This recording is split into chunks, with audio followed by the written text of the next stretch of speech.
Okay.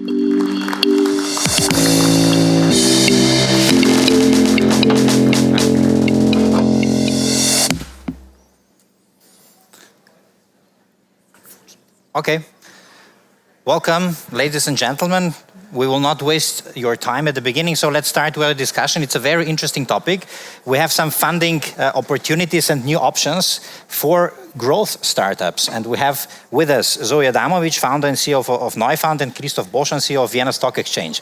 Christoph, maybe I'll start with you. Can you pitch Vienna Stock Exchange in this ecosystem? I think we weren't familiar with stock exchange as a possibility for funding startups. Are you entering this space now? To pitch the services of a fully fledged traditional stock exchange is quite a hard thing to do when it comes to startups. I know it is a very, very widespread common misunderstanding that startup refinancing or financing has something to do with the exchange business. Yeah, it hasn't, not at all. Yeah. The exchange appears at quite a late stage when it comes to the funding escalator. You start out with your own money, with all the bootstrapping, then you bring your angel investor in, then you do your seriousness, you have the venture capitalists, you then may conduct a private placement, and then you reach the low regulated first entry segments, I would call them. So to say, my bottom line is that the exchange is actually the end goal of this funding escalator. But because at this particular point in time, where you have all this behind you, then there is no other product that will provide you with more funding, greater visibility, and by the way, more useful governance for your company. That was a good pitch. Zoe, what do you do? How do I top that? I agree that maybe funding startups is not the business of traditional stock exchanges, but maybe it is the business of the non-traditional stock exchanges and fundraising platforms, which is Neufund. So, some people would call us security token issuer, some people would call us fundraising platform for startups. What we do actually is if you want to raise money, as any company, but ideally we focus actually on technology or innovation companies because of the investor base that we have. You would come to us and with a few clicks you would create a share that is represented on blockchain as a security token, and then you would get money raised. And it's not any ICO.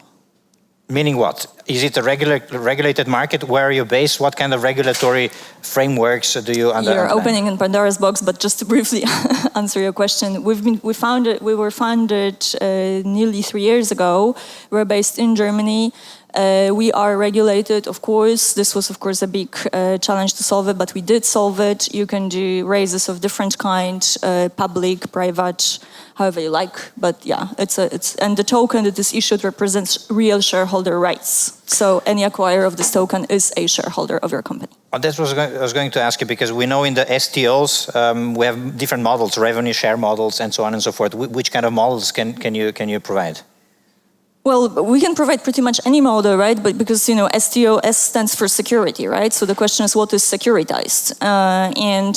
We now focus on equity. So this is the shares in an incorporated company. The company can be incorporated anywhere in the world, and the token represents simply its share. But, we also will provide soon also bonds and other types of securities. But the token here is simply just a representation of that security, just like share certificate is a representation of your share. Christoph, do you see these new guys as competition in your business, or how do you so to say order them in the value chain? Well, it enriches the ecosystem, and for us, considering the size of what you do, it's no competition at all. You raised we grow fast, 20 million.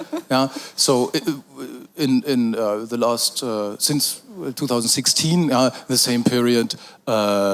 Market capitalization of about 6 billion have been placed on the Viennese stock exchange. But again, it serves different stages in the funding escalator. And when it comes to the technique you are using, the technical undercarriage, it might surprise you, but I'm an entrepreneur, and what I've learned in my 20 years in the exchange business is that I approach all issues totally tech neutral. I don't care if it is an SQL or a blockchain ticking in our exchange building. The only question I have is, and that should be the relevant question for growth companies as well, what is the success probability of the method I use? And there I can only say the exchange product, it is regulatory unquestioned. It is proven, it has a tremendous track record. The trading then, the secondary market trading is carried out on systems which are more than reliable. It's the 5th exchange I have the honor to manage now. And none of these exchanges have ever been hacked, nor a single euro was ever lost in our system. And when you approach the whole funding story from that perspective, the entire blockchain ecosystem is of no value at this point in time. I can't emphasize this enough. And I can continue endlessly with this. We're going into an interesting direction. It's more than expensive. It's more than expensive. Can you offer interesting financing models, let's say for later stage startups, or are they too early for you? You have the third market. Oh, absolutely. We recently set up a entry segment and a specialized segment for the needs of growth companies. By the way, the Startup 300, which is organizing this event you are participating in here, is one of our recent floatings. The Startup 300 went live in late January. 19th, yes. And is... what do they have now? 15 million of market capitalization, something like that. And with a quite lively secondary market trading attached to that. What is the special offering of this segment? It is a very fast, easy, and cost-efficient way to approach the market. Why is it fast? Well, our offer is to provide you with the first indication of the possibility of a listing within 48 hours. Why is it cost efficient? Well, the initial listing fee is about 5,000 euros with then 1,000 euros of an annual listing fee. And why is it easy? Well, the only thing you have to provide is you need to incorporate it as a share company, of course. You have to have already established a certain investor basis. Now, let's say 15 or 20 different investors, so what we call free float. And then, you can approach us and start a discussion. I mean, what we then would like to see, we would like to personally meet then, and we would like to see that you are a serious businessman and that you maintain a serious and reliable business, which clearly distinguishes us from the ICO world. We're not. Maybe let's clarify that. You stressed that out. You're not doing ICOs. You're not enabling utility investments. You're enabling security investments. So can you explain this differentiation? Yeah, I feel like I also have to respond to this. Obviously. although actually we work with some stock exchanges, so it's not necessarily competition. I think that the comparison here is a little bit, a limousine and an electric scooter are both means of transportation, but one is addressing one need and the other is addressing the other need, and one is attracting a certain type of audience and the other is attracting the other type of audience, and the key is the product, okay? So, the classical stock exchanges have a certain legacy of the past, and they attract certain type of investors, and this is great, right? But we also need to admit that, someone who's investing in Daimler shares or Allianz shares not necessarily invest in innovation companies because, Buffett, for instance, is a great investor, but he doesn't do. And that's great, right? We have been founded with one intention, and that with solving this huge problem that, I've been here for just 3 hours at this conference and everybody's talking about it here and there. And I think even in this very stage was just before us a panel which said, well, where is the growth capital for startups in Europe? Okay, have you guys ever tried to raise 8 or 10 million euro? I tried. It's fucking hard because there are no investors, right? And the other problem is, have you guys ever invested on a stock exchange? I mean, as you sit here, some people maybe did, right? But I mean, would you like to invest 1,000 euro in something that could bring you money later?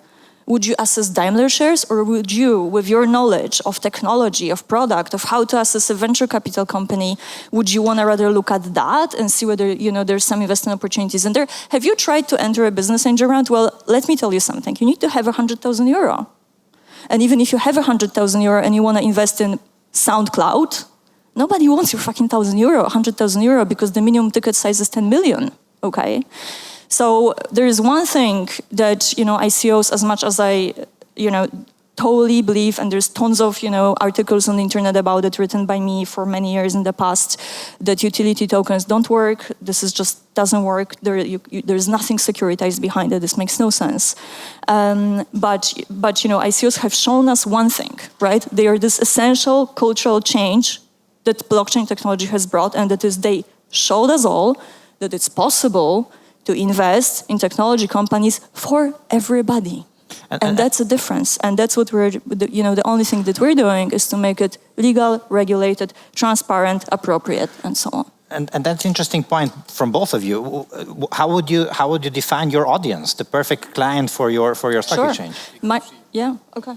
I think you perfectly addressed the actual issue, and that is it's true, and I entirely agree that this whole blockchain cryptocurrency ecosphere addresses an audience that obviously the incumbent dinosaurs, the exchanges, the banks are not able to address any longer. There's many banks on our platform, Christoph. Sorry? There's many banks on our platform, but these are the progressive banks. It's not going to be Deutsche Bank. But absolutely, agreed. And that is, and it leads back to your initial question, if we are here as competitors. Not at all. I mean, her business is about primary market operations. My business is she can help carrying out create secondary your market trading. clients. Yeah. And we are, for instance, in cooperation with plenty of platforms like this, to establish a certain free float for the floatings before they arrive. The pre-IPO market, so to say. Of course, because you have to establish a certain free float before you float. I mean, that's the very essence of floating. With respect to audience, I would take the first question because it matches my thoughts on what I was going to ask you. How can companies like Lyft and Uber go public with negative cash flow? And I was going to ask you, are investors on stock exchange ready to invest in companies that don't produce revenues? So I think that we can combine those two questions. And how is that on the STO market? I mean, look, again, STO is an umbrella term, for anything securitized and tokenized, right? It can be bond, it can be real estate, it can be art, it can be shares. So let's just, we need to make a difference, right? We focus on companies that are in high tech and innovation because this is what we know, what we can do. This is what our investors like, right? The audience that we address is obviously companies that are in innovation and that want to raise capital from something like VC. And are they making revenues yet? Not necessarily, because we by definition address investors that have high appetite for risk. By the way, 90% of our investors are not crypto investors. So it's not just for, you can invest in Ether or in Euro, or let's say in cryptocurrencies and fiat currencies on our platform, but 90% are not crypto, right? This is just a platform, just a technology that helps. Blockchain is not cryptocurrency. Blockchain is a lot more than that. Okay, so do your investors invest in fantasies and visions and so to say, big stories, or do they need figures and numbers? Well, if it is a stock exchange floating, they are in possession of figures and numbers. Again, something that clearly and fundamentally distinguishes us from the ICO world. When you find together on an exchange platform, you find together on the basis of the exchange code, the exchange rulings, a common regulatory framework that everyone is familiar with on this planet, a standardized platform. So numbers are available. And coming back to that question, how can companies like Lyft and Uber, by the way, Uber is starting to trade on the Viennese Stock Exchange in 90 minutes. So we are starting right in parallel to the New York Stock Exchange. With negative cash flow. Well, the answer is very simple. I mean, we all remember the Amazon example. Yeah? I mean, they floated also with negative cash flow. Yeah? And what was the latest EBIT? 3 billion, I think. Yeah? So, for me as a former trader, for me this question is actually hard to understand because the market will find the answer. The market is the great arbiter, and the exchange is a very transparent price determination process. So we will see how the market will value this negative cash flow. Would that be possible in Europe? 3:30 on the Vienna Stock Exchange. Would that be possible in Europe to go listed with negative cash flow, or is that? I wouldn't necessarily distinguish between Asia and Europe. Okay. This is a global market, and so yes, it is possible everywhere. Well, we've seen plenty of floatings with well, not necessarily negative cash flow, but all what was released out of the rocket sphere, I mean, wasn't that an equal? Wasn't that comparable to what we see now with Uber? I mean, I remember Delivery Hero, things like that. I mean, they were all producing lots of tremendous losses. One question says, why is it not that attractive to get money over stock exchange in Austria, besides the fact that founding a GmbH is cheaper? And maybe I would ask you as well, what are the requirements to enter the third market? What kind of KPIs do you look at? What do I have to provide to be eligible to place my offer there? As I really need to go on, I truly apologize for that. The only thing you need to provide is the incorporation as a share company, as joint stock company, and you have to bring along a certain free float of at least 15 shareholders. The market capitalization should be in the region of a very low double-digit million amount, and that then is a good starting point to start our discussions. What about prospectus? That depends on the usual stipulations that you have. So if you make a public offering, of course you have to bring along a prospectus. The pure listing on a stock exchange is, at least in Austria, not considered to be a public offering. So to answer your question very precise, no need of a prospectus. But if you do a public offering ahead of the floating, so listing without raising capital. No. But is that different? Yeah, or addressing only the usual exemptions. Yeah? If you address only a small amount of shareholders under a certain threshold of what you place with them, then you are allowed to float prospectus free. You have to run? Fortunately, yes. Yeah. Okay, then you so to say whenever you want. You sent me 3 reminders how sharp and right on time you want like to start and to end. Yeah, and now I'm sticking to that. We have 3 more minutes. I'm truly sorry, and I really, really apologize for that. But I need to catch up. No problem. We'll finish the discussion with Zoe. One round of applause for Christoph, please. I'll write you an email, Christoph. Thank you. So Zoe, what I would ask you is the question of the prospectus. Thank you. Isn't it the same with STOs? You're on the regulated market as well. Yeah, so yes, so this depends. Christoph is right. It depends a little bit what you do. Currently, at our platform, we offer different products, as we call them. That is, depending on how much money you want to raise and from what type of investor. There's different what we call prospectus requirements. So there's different, or let's say reporting requirements. The so-called big prospectus, so the one that stock exchanges require, this is something that we rather don't do actually, because this is just not practical for the audience we address, and it's also not necessary. If you want to raise something like 5, 8, maybe even 20 million, then you can do with a lot lesser format. And what we provide is, since this is sometimes very complicated.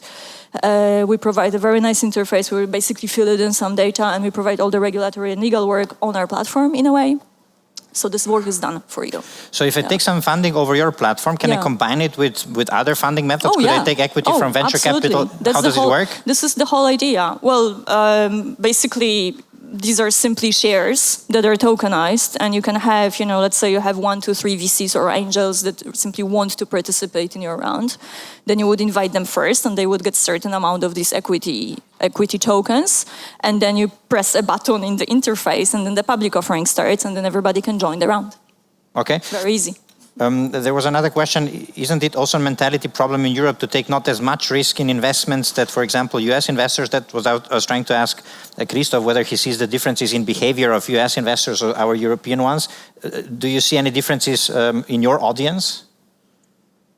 Well, our platform is global, right? Both for the issuers and for the investors. So, and it's kind of by definition targeting the higher risk appetite. Of course, there's differences in mentality, and I guess this difference, Europe, US, I've been asked this on various different panels for the past 20 years, so certainly there is something to it.